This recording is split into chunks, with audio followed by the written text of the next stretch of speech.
Stop Killing Game is a movement started over a year ago by Ross Scott that pushes back against the shutdown of video games. As of July 3, 2025, the Stop Killing Games UK petition has reached 100,000 signatures and the European Citizen Initiative has hit 1 million signatures. An incredible milestone that puts the movement in a very strong position. But to truly secure its impact, we still need to push further. The EU petition needs to reach 1.4 million signatures in order to counter the invalid ones. I wish I could sign it, but I'm not a EU citizen. Huh. Hey babe, do you remember that Stop Killing Game thing I talked about earlier? Do you mind signing the petition for me? I really want to participate. Oh, done? That's pretty fast. Thank you. Love you. That didn't take long at all. Well, if you're still wondering why this is so important, stay tuned and let me explain. Hi there, I'm John. Welcome to this channel where I share my opinions. Sometimes I worry that 20 years from now, most of the games we're enjoying today might be gone, and that means the kids growing up with these games won't have anything to look back on. Nothing to re-experience, no way to reconnect with the moments that shaped their imagination and childhood. That's exactly what the Stop Killing Games movement is trying to solve. It's about preserving access to the game we own, the memories they carry, the rights to revisit them even after official support ends. Right now, there's an ongoing petition in the EU calling for laws that would require publishers to provide offline options, release server code, or offer some form of continued access when the game is shut down, so it doesn't just disappear forever. If you're curious to learn more, I highly recommend visiting Ross Scott's Accursed Farms channel. You will find a link in the description. As the Stop Killing Games EU petition nears its deadline, I feel it's important to do my part, as a gamer, and maybe even as a small YouTuber to support it. Luckily, my amazing girlfriend Dana is Latvian, and even though she's not a gamer herself, she happily signed the petition on my behalf. Honestly, I think that deserves a like. You know what to do. And of course, as a YouTuber, I want to do more than just ask. I want to share some stories that show why this matters. I know I'm a bit late to the topic, but until something is actually settled, it's still important to keep spreading the message.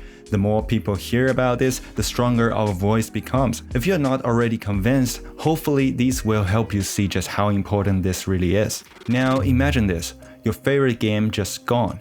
One day it's there and next day it's not. All those hours you spent grinding, all the games you paid for on the platform, gone.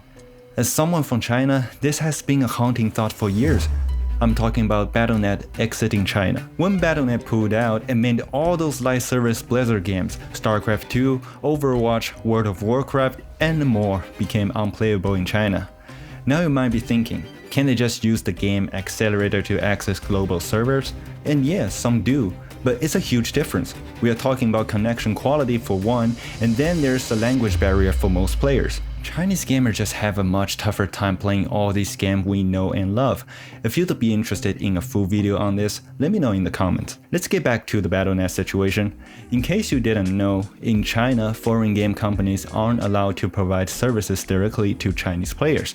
They need a local Chinese business entity to distribute and operate their games. For Blizzard Entertainment, that partner was NetEase. At some point in 2022, in the contract renegotiations with Activision, NetEase wanted to end the company's joint venture agreement, a business entity that helped NetEase distribute games from Blizzard Entertainment in China. NetEase said it wanted Activision to license its game directly to NetEase, which would give NetEase more control over operations and allow it to better comply with the new regulations from the Chinese government without Activision's help. Apparently, that was a big no for Activision, so this is what we ended up with. What did this mean for me personally? Well, my StarCraft 2 Legacy of the Void Collector's Edition, gone.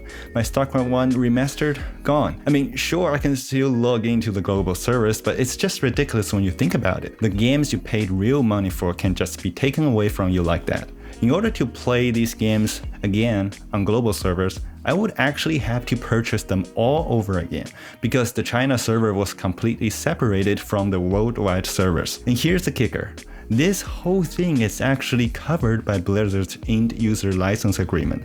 It says your use of the platform is licensed, not sold to you, and you hereby acknowledge that no title or ownership with respect to the platform or the games is being transferred or assigned, and this agreement should not be construed as a sale of any rights. The fact that Blizzard actually had this line in their end-user license agreement means this could happen to anyone at any time. And guess what? They have zero responsibility to give you access to those games if it does happen. What the Stop Killing Games movement hopes to achieve is a legal requirement for companies like Blizzard to provide real solutions for players to access the games they purchased, even after servers shut down. It would also mean they can't just hide behind these kinds of absurd clauses buried in the end-user license agreement. And this wouldn't just help players in Europe, because to comply with the law, companies would likely have to adjust their policies everywhere they still operate. As you can see, this movement isn't about forcing publishers to keep their servers running forever, it's about requiring them to offer some kind of solution.